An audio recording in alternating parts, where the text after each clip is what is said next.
developer tools and refresh.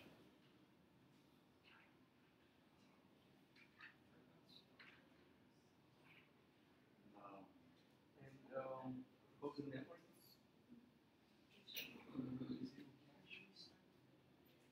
And refresh. No, just do command bar or otherwise refresh the page.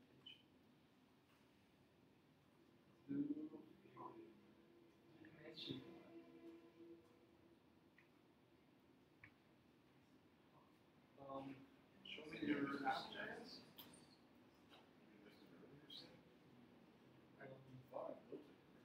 But show me your app.js. Oh, I'm sorry. So I put You still have this now. So I don't know, maybe that line, you call it line? Sorry, this.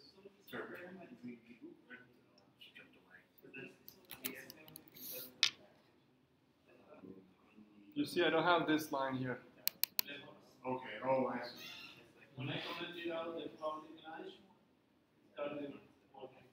Is that what? Started directing me to the good. When you out? Yeah, just commented the public. I have to. You had to copy the phone.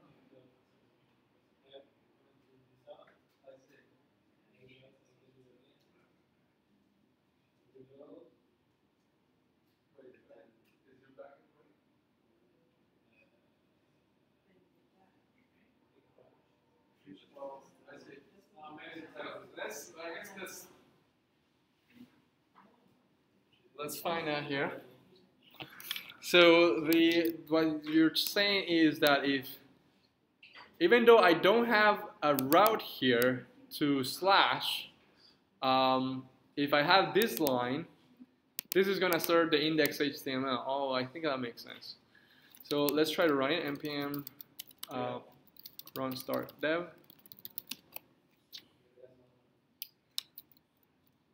I think that makes sense. Yeah. Wait, let me. Yeah, that's definitely one solution.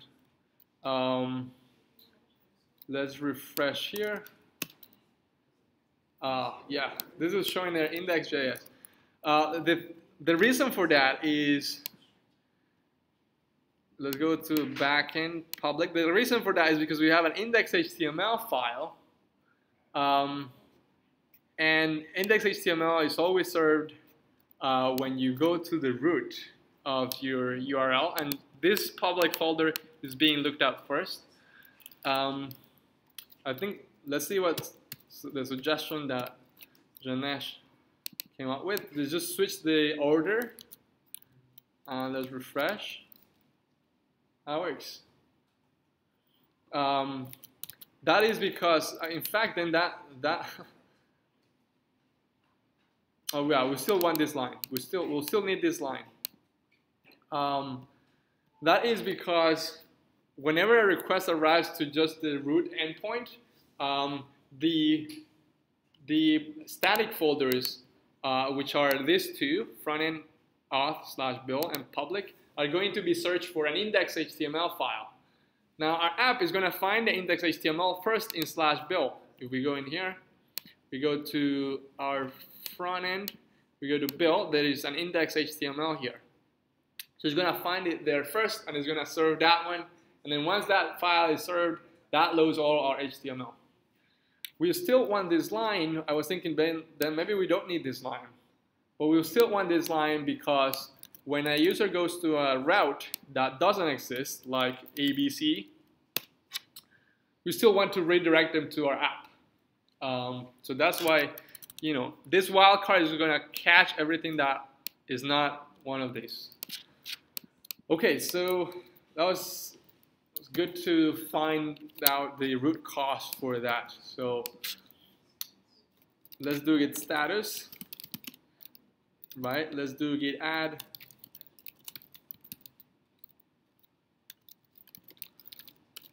Git commit. What did we do? We switch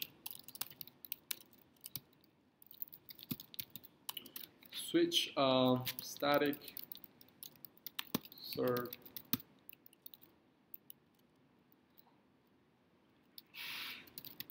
directories. Order.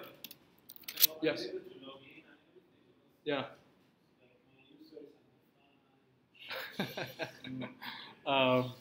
We could look at it in a bit. Let's get this one. I've just pushed to GitHub. And then from here, we created a Heroku app. When you create a Heroku app and you are in the folder that has a Git repo, then that's going to add a remote to your list of remotes. So if we do git remote -v, we don't have the Heroku remote. I believe this is because I was not in the root folder when I created the app. I don't know for sure, but we can fix it. The way we can fix it is we can just go to Heroku, find out what Git URL Heroku gave us, and just add it manually. So we call it deployment full stack. Go to settings. Here, this is our Git URL. This is where we're going to push to. So now in my terminal, I'm going to do git remote add Heroku. I can name it whatever I want, but Heroku is a fine name. Let's paste that here. Yes. Are you recording? Yes. Okay. And now we have our remote for pushing to Heroku. So now we could do git push Heroku master.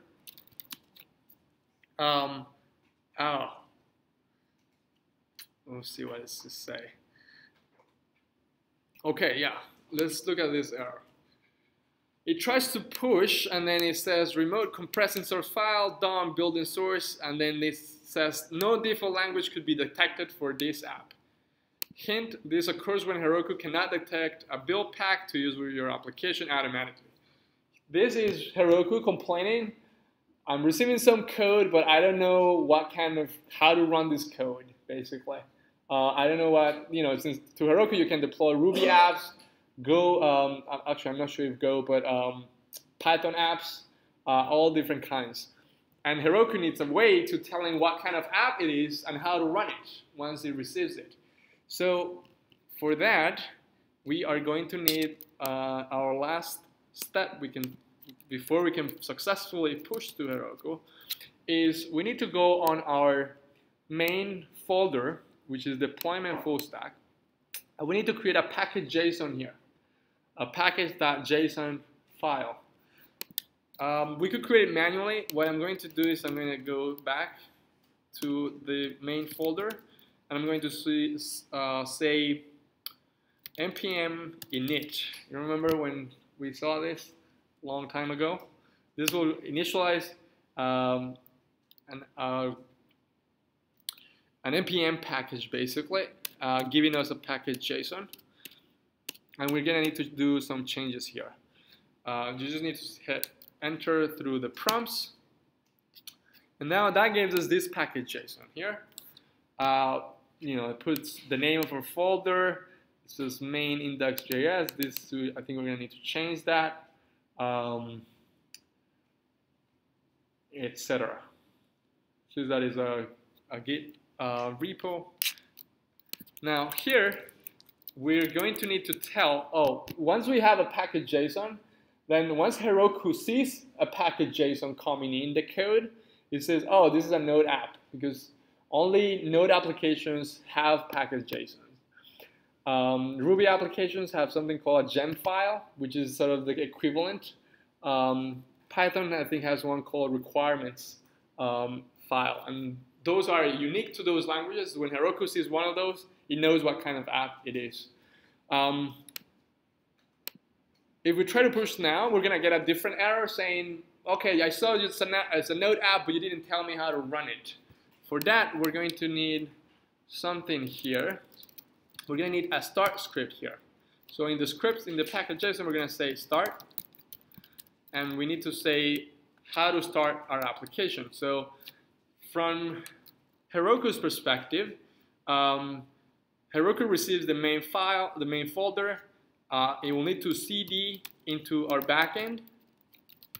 And this is commands that are going to be running on Heroku's computer. cd backend auth, And then I can say, once it's there, and npm start.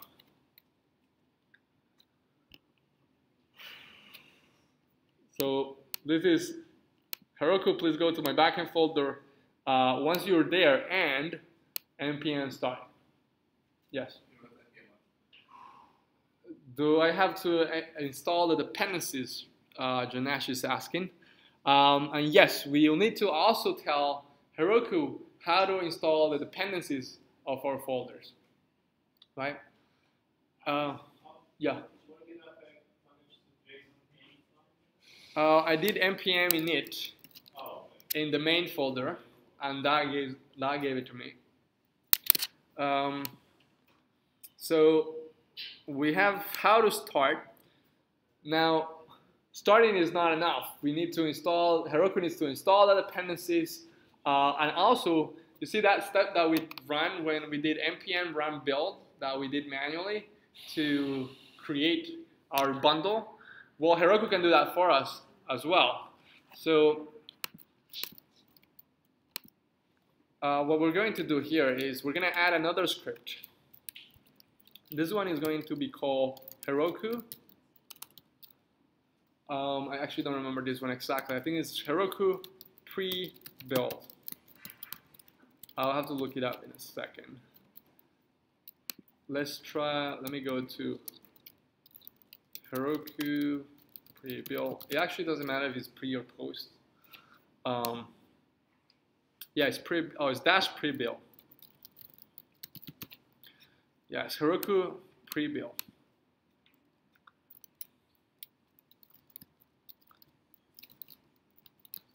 Pre-build. Okay, that is then. Now, this command will be run once Heroku receives our app, and before it starts it. So we need to do, well, we need to do a few things. We need to go to the backend, npm install the dependencies. Then we need to go back. Then we need to go to the front end, install all the front end dependencies, and then execute npm run build for us, so that we don't have to do it manually.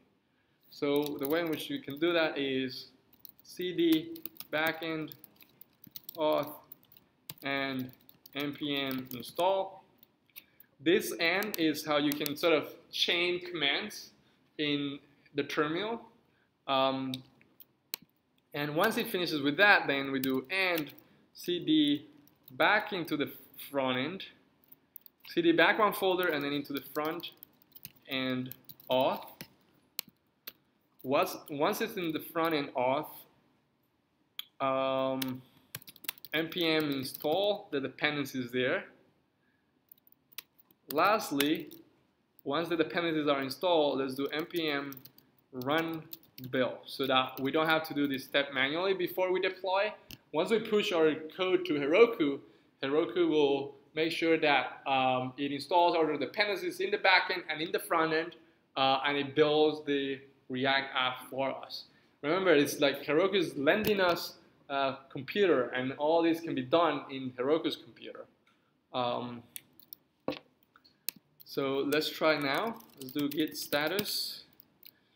We have our package JSON. There is seems to be no errors. This squiggly line is just my spelling extension saying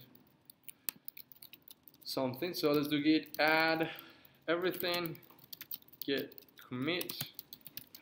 I'm gonna say add package.json with Heroku scripts. Does git push to GitHub first. Lastly, let's git push to Heroku master. Let's see how it goes. Cool. So it detected a node app. This is thanks to the package JSON. We can see here this also. You see here cd backend npm install and cd frontend. We can see that it installed bcrypt. I feel this seems that it finished installing our backend dependencies. Then I think it's going to the front end now, or maybe, yeah, I think if it says found 0 vulnerabilities, then it's going to our front end and running npm install there. Let's see.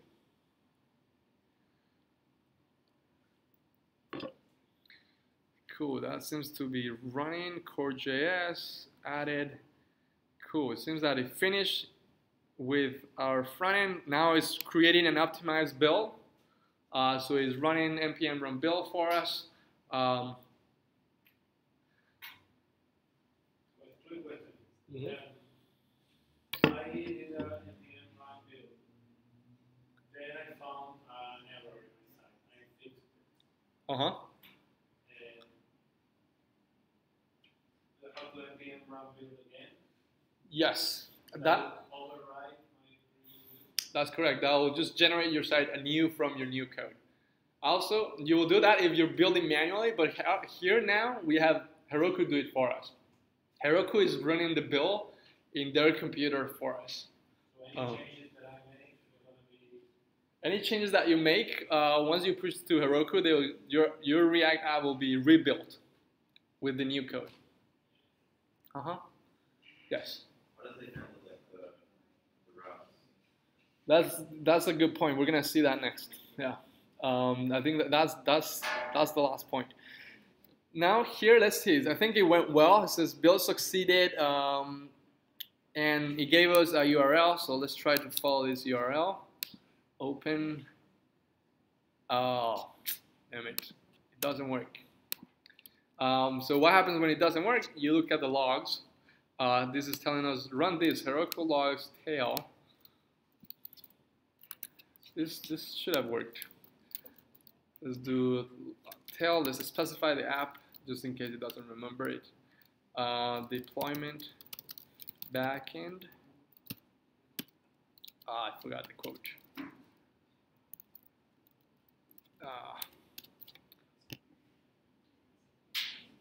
What? Oh, full stack. Thank you. Spelling mistakes. So let's see what we got here. Whenever you're looking at anything, you want to look at the first error because they may be cascading. So here we see that it's trying to start our app. That's the first thing after the build succeeded. You see cd backend auth and npm start. Then it's trying to run node with our bin www folder. And it says invalid connection details. Okay. Invalid connection details. There is something pointing to PG promise. So this might be pointing us to kind of find a database, PG promise. Any idea why we're getting this error?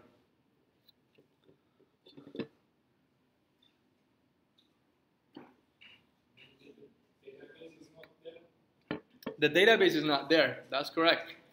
This is saying, this is an error thrown by PG promise saying invalid connection details undefined. Yes. We need the environment variables. That's correct. But before we can do that, we need to do what Amin is saying. Do you remember how can we add a Postgres database to our application? Right now, the Heroku app doesn't have a database, and we're trying to connect to nothing because we don't have a database. We don't have that we didn't provide that for our app. If we do Heroku config a deployment full stack, we get nothing. There is no variables. We don't have a database. How do we create a database?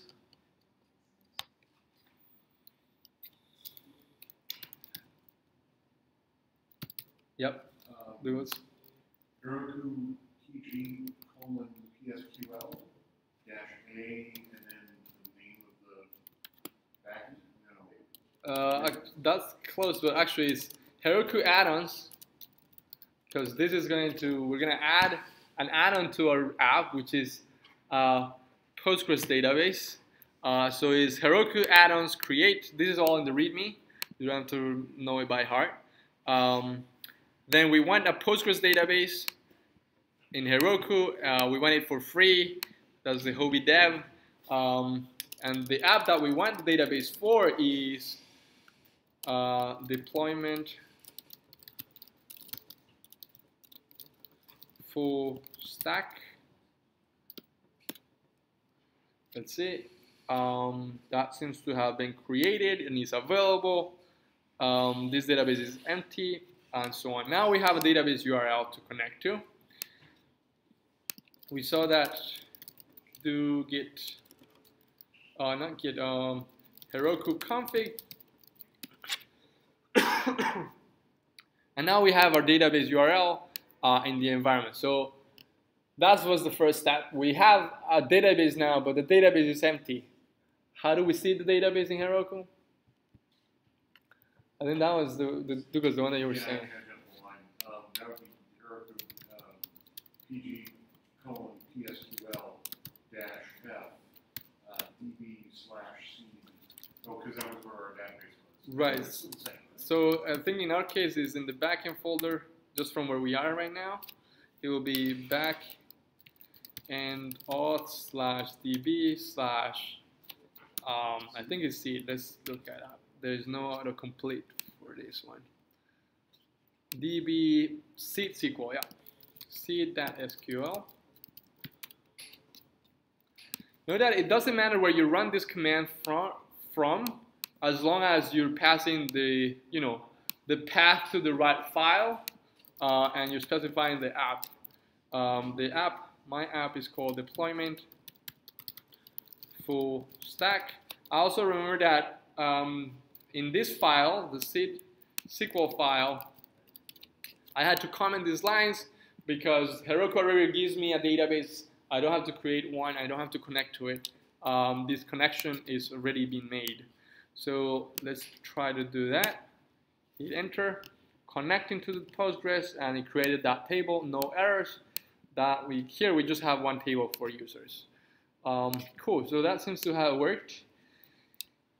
Right now, we need to sort of redeploy our app or force it to redeploy, I think. Let's do git, or maybe it will automatically restart it because it received a database now. So if we do Heroku logs tail app deployment full stack. Let's see. Oh yeah, I think it restarted it. You see it here? In the logs, it's even telling us state change from crash to starting, and then it said Postgres completed provisioning. So this seems that the database was created. Attached database, so that we connected our app to, or not our app, our container to the database, and automatically is trying to run the app again. Now we see this. We see our app starting.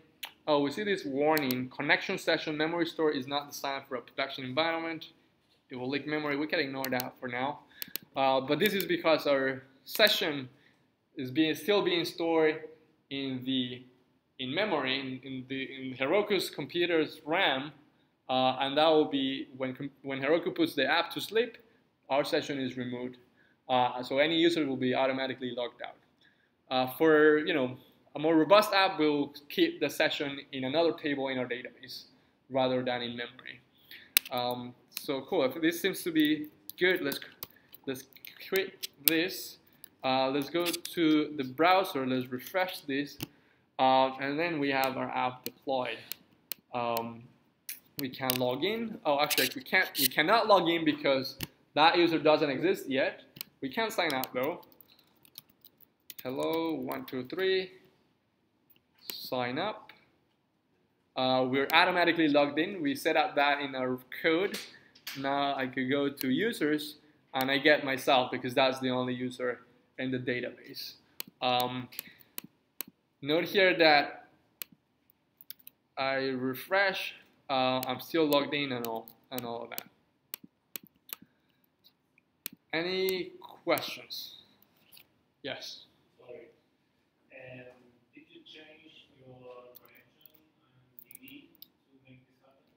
Yes, that's the same change that we did that change yesterday. We have this. Say that again? The process to do this is we have in our backend. Yes, we need this file this is for local development. And then we need to install this package called .env. We install that, and then in our app.js, we import that here at the top, and we call the config method to load the environment file, and then that's it. That loads our environment variable. This is only required when we're developing in our computers locally. Heroku already has a database URL in their environment. And our .env file, this is not being pushed to GitHub or Heroku. This is being ignored by, thanks to our git ignore here. We have it to ignore that file. Yes? So Heroku creates their own database. Yes, Heroku creates their own. I think we saw yesterday that the database is actually in AWS. Say that again? The URL? You mean this URL?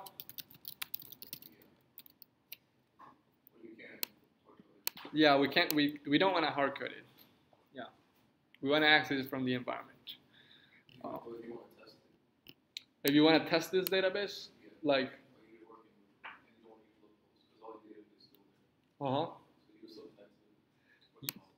That's correct. You can connect. We saw this yesterday as well. When you could do this Heroku PG PSQL, just like that, and then you specify the app deployment full stack, and this gives you access to your database. So here we could do TD or DT, DT, and you see your tables, and you do select star from users, and you get your users and so on. So you could test it with PG, connecting like that. And if you want to execute SQL code there, you could just do the F flag for passing a file that has some queries you want to test. Other questions?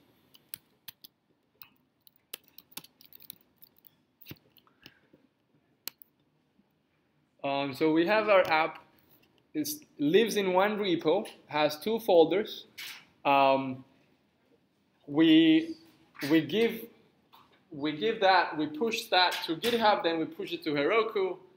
Once Heroku receives it, because it sees a package.json in the root folder, it understands it's a Node app.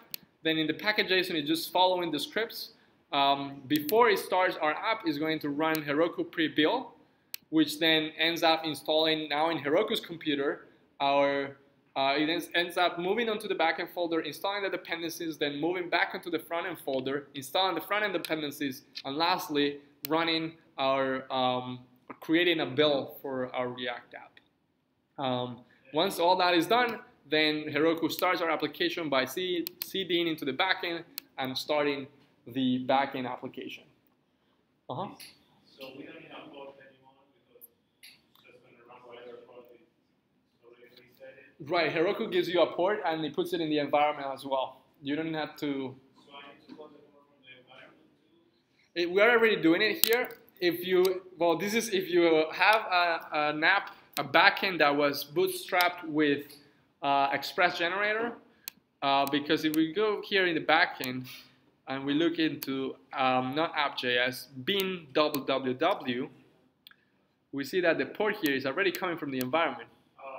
If it's not in the environment, it picks 3100. But Heroku is going to give us a port. We don't specify our own, because that's, it's Heroku's computer. So is running the build again mandatory, or it's just like something that makes more comfortable? No, it's mandatory. Well, It's mandatory if you change your front-end code. The only way in which those changes will make it onto production is if you rebuild. Now we could think of the code that we have in Heroku. You could think of that code as production code. That's code that the entire world can see. Can access and can interact with our app. They can't see our backend code. They can see our front-end code, which is all also hard to read because the build was compressed all of that. But they can't see our backend code, but they can access it. They could interact with our application. They can sign in, etc. Other questions or comments? Yeah. What can you do with Postgres? With what? What can you do with Postgres? Oh, what can you do here? This is, the pre-build and these are for applications that require building. Like our application, our backend doesn't require building. Our frontend does, but our backend doesn't. If you have written our backend in TypeScript, for instance, that TypeScript code needs to be converted to JavaScript code. So that's something that you will do here. Okay, now there is just one bug that we need to address, and it's this bug. So we have a backend route that is /users, and we also have a front-end route that's /users. Right? We have a front-end /users, and we have one in the back /users. This is a problem because our front-end routing is being handled by the React router, which is just JavaScript in the page. Do you have a question? No, it's not. Right now, it's not API/users. So the problem that gives us is this bug when I log in and here everything seems to work perfectly. But remember that this route and this navigation that I'm having is just client side. It's just JavaScript running in the browser. So this URL here is being changed all by JavaScript and all that. Now if I refresh, being in a route that is also a backend route, we're gonna get this, which is our sort of raw data. Because we had set that route to reply with all the users. Now that is something that we have to address because we don't want a user to just reload their app in a route that turns out to be a backend route and then they just get the raw data. They will think, you have probably seen this sometimes. I think some of you were showing me how it broke after you refresh and you sort of got to a screen that was sort of your raw data. The way in which we will fix this is actually by just changing our backend for our routes to start with /API. Now, /API will be, we won't have any front-end route that starts with /API, so there is no way in which the user could be in a front-end route and refresh and get to the raw data. So after we do that, we need to do all the flow again.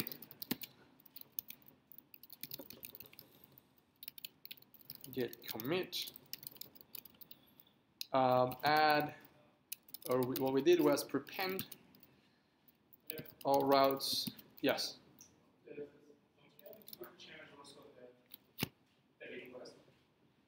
No, the Axios request, yeah, we don't, because it's being made because now our apps are running on the same domain. They're running on Heroku, the Heroku domain, and when you make a network request, it's just being sent to our server. Our server now is like the core of our app is just the backend server. That's also it serves our data, but it also serves our front end. And then those network requests will be just made to our server already. Prepend all rows to /API to avoid front end and back and routing conflicts. Git push origin master. Git. We push to GitHub and then we push to Heroku. Pushing to Heroku always takes a little longer because it has to build our app and all of that. But that is it, basically. So you should add an API users off, or yes. To all the stuff that is like API endpoints, I'll just prepend them with API.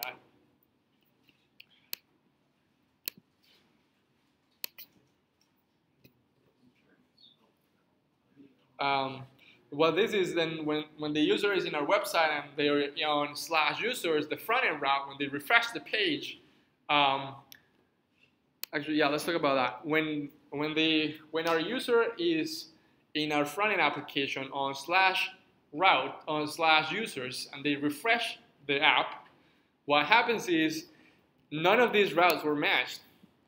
Then this one will run, sending in our index HTML, which then will load our JavaScript, and it will, the front end routing will kick in, and we got the user on the right place. So let's see once this finishes. Other questions or comments? Yeah. The access didn't have to change because now our app is running on the same port, right? And it's running on the same domain. Let's look at this. Let's go to our app. Let's actually refresh right here. We are on /users. This route is not a backend route. This is a front end route. This route is none of this. This route is none of this. So what happens is the request is going to our backend. It's going to /users. Checks if it matches one of this. It doesn't match, then this will catch all of the rest, and that will send our index HTML, which loads our JavaScript, and then in turn our front-end routing and code. So I'm going to refresh here on /users, and if we did everything correctly, we should get back to a React app, and so on. I think I have.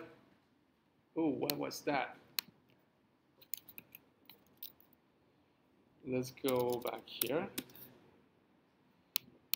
Log out.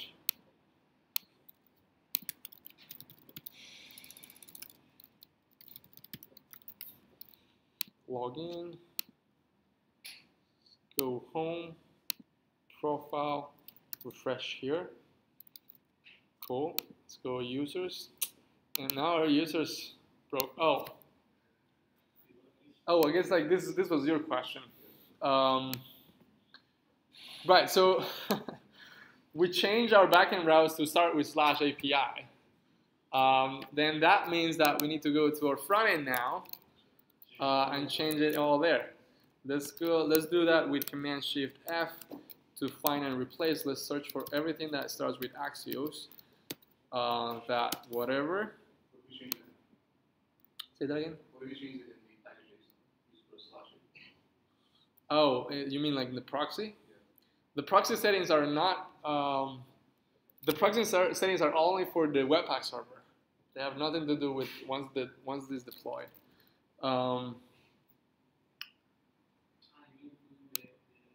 We need to put everything that we said was here.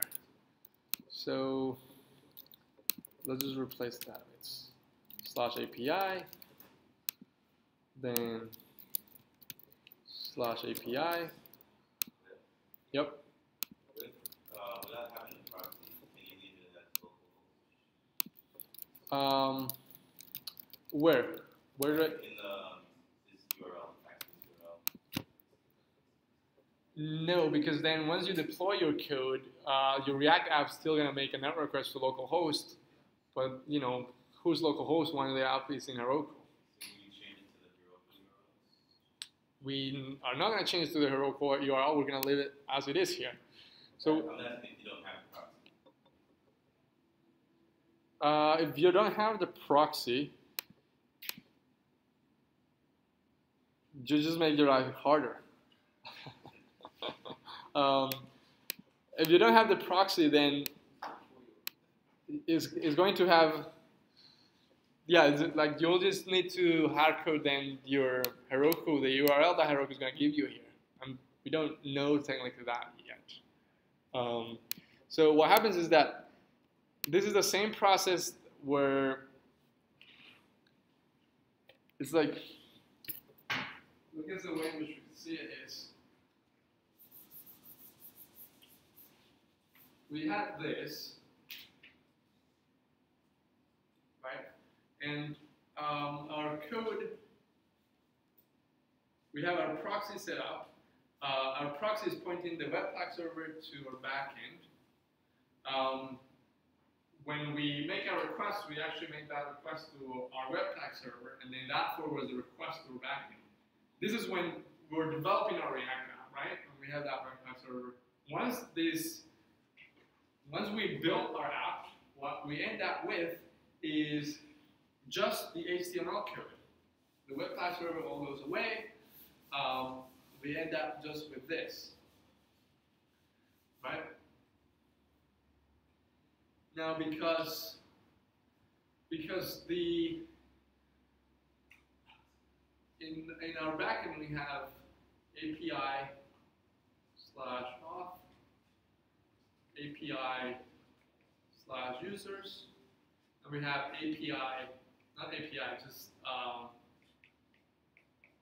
star. Then what we have is, okay, our backend is going to serve, you know, if the request arrives here, just use the auth router and do all the database work. Same here. But if a request arrives to the wildcard, what we have is serve our app. So this one is being served here, right? When it's neither of this, we serve our React app, our built React app. Now this built React app is making a network request to /API/users, and because this is all running on the same domain, there is no need to. The browser will automatically put here the URL where our application is being served from, and then our app then will, you know, just make a request to one of these routes. Yeah. Can I see the proxy? Remember that the proxy setting is just for development. It's just for the Webpack server to forward requests to our backend.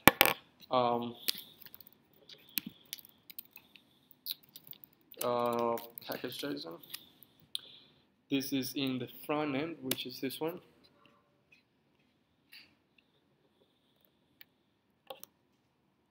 So what if you create a middleware and just call all the API, send you to those routes?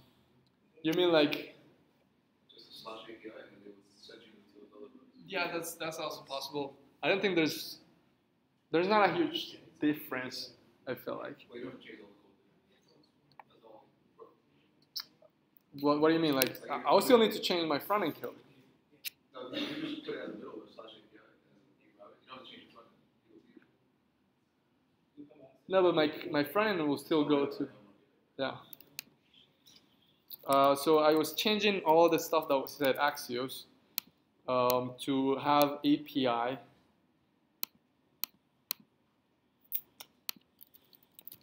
Oh, that one has already API there. API. So then here I made some change to my front end. I need this to be rebuilt. So I'll need to send everything back to Heroku. Oh, thank you. So let's see. Let's make sure that now we have something, same result with /API. Yeah, that seems correct.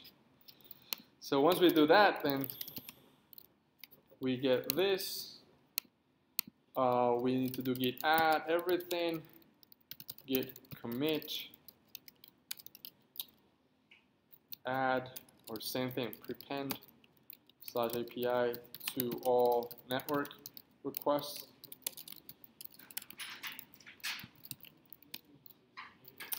Git push to origin master.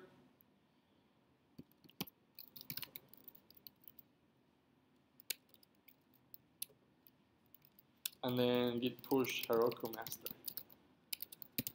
Then again, we're pushing all our code to Heroku. Heroku is going to look at the package.json. It sees this is a Node app, install the dependencies back and front, and then build our front end. Building our front end is the stuff that takes the most time here, but it's still you know, a manageable amount of time.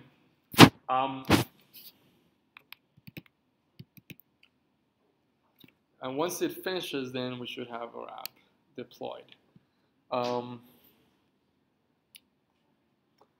Questions, comments? How does this feel?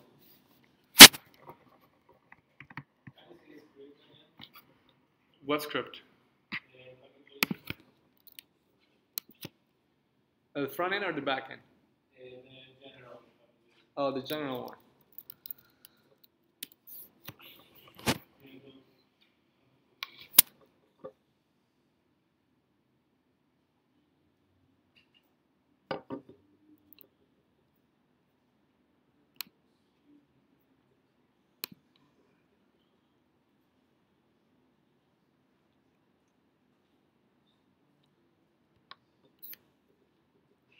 How is a GitHub live page different from a deadbeat page?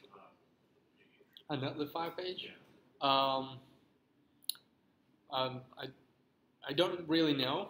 I think they both serve the same purpose, which is deploying simple static websites.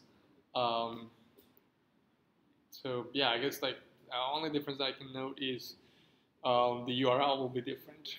One is going to github.com, the other one is going to netlify.com. Yeah, but I think you can pick either or. Okay, now let's try this again one more time. /users. Let's refresh, and we get to our login page. Now, if I type in something like, you know, that doesn't exist, we still get to our app. Let's log in.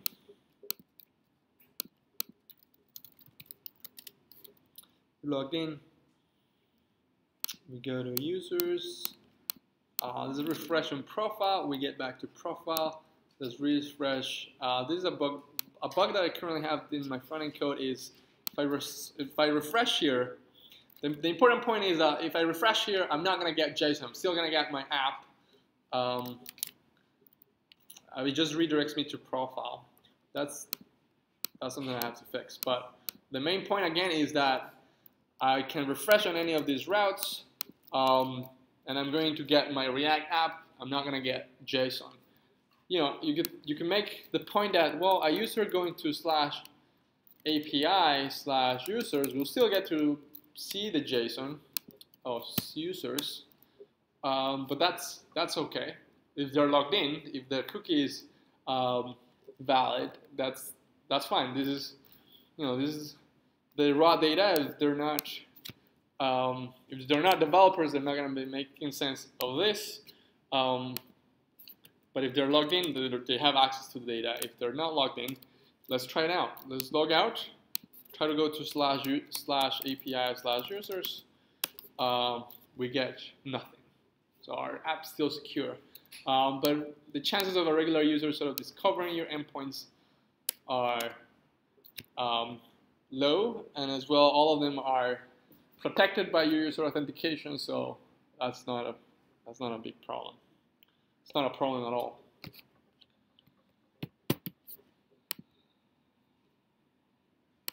Cool. So that concludes our deploying. Again, all the stuff that we saw is here in this README that you can find is README React 2 deployment README all.md. Let me share this on Slack right now.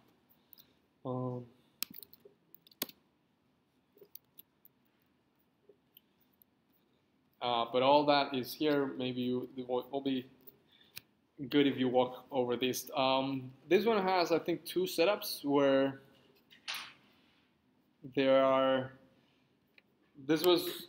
there's 2 ways in which you can do it, where you have the front end physically inside of the back end instead of having 2 folders, back end and front end. I don't like that approach much. I like to have 2 separate folders, back end and front end, and then my app just points to that one, which is this is the line that we have. If our front end was inside of the back end, we'll have sort of this line. The front end here was called client, but that's still, this can still give you some ideas, more pointers to what we talked about. Cool. Any final questions or thoughts? Yeah. Can I create a list of what? A lot of what? Okay. Yeah, actually, that's a really good idea. Maybe some sort of cheat sheet where all the commands and what they do. Yeah, I can definitely do that. Cool. Anything else? Okay, so now in the 20 minutes that you have,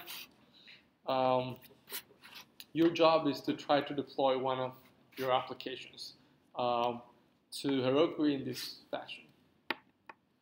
Once you have that, we have just sent, I'm going to extend, of course, the lab. Just put the link to your deploy application for submitting.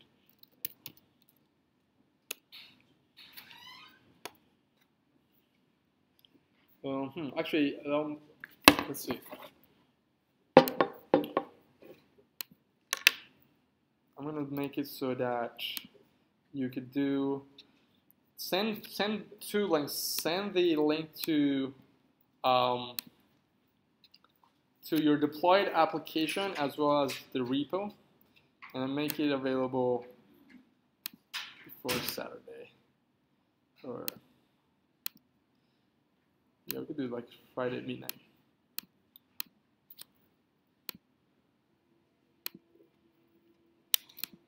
Let's also change this.